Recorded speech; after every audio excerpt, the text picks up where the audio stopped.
Marks पडले, फक्त 35%. परीक्षेमध्ये पास होण्यासाठी पूर्व परीक्षा आहे यावेळेमध्ये 100 मार्क्स पडले. बरोबर आहे सर? 100 म्हणजे 25%. 400 मार्काचा पेपर असते, फक्त 100 मार्क्स पाहिजे म्हणजे 25% मार्क्स पाहिजे. कोणाला प्रश्न येतो पूर्व परीक्षेला 5वी, 6वी, 7वी, 8वी, 9वी, 10वी, 11वी, 12वी.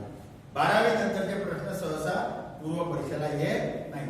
प्रश्नाचे उत्तर दिलेले असतात, फक्त मार्क करावं लागते. उदाहरणार्थ वाशिम हे गाव कोण्या राज्यात आहे? बंगाल, हरियाणा, पंजाब, महाराष्ट्र. फक्त मार्क करायचं असतं. किती सोपी परीक्षा आहे. JEE पा, नीट पा, 98%, 96%. मला असं वाटतं कोणाला आयएसचं कळलं ना. बरं, तुम्ही म्हणाल की सर हा दादा आयएस नाही झाला, पण आता या दादाच्या चेहऱ्याकडे बघा, त्याच्या चेहऱ्याची मॅच्युरिटी ती आयएसच्या ट्रेनिंगनी दिलेली मॅच्युरिटी आहे. त्याच्या चेहऱ्याची प्रगल्भता आहे. आणि तो कुठेही गेला, कदाचित कोचिंग क्लास करेल, कुठला बिझनेस करेल, पण त्यामध्ये काय करेल? आयएस ही भारतातली सगळ्यात मोठी परीक्षा आहे.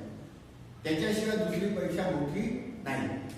मग मला सांगा की जो भारतातल्या सगळ्यात मोठ्या परीक्षेचा अभ्यास करेल, जो हिमालयावर चढेल, त्याला आपण म्हणू का की आमच्या गावात एक टेकडीचं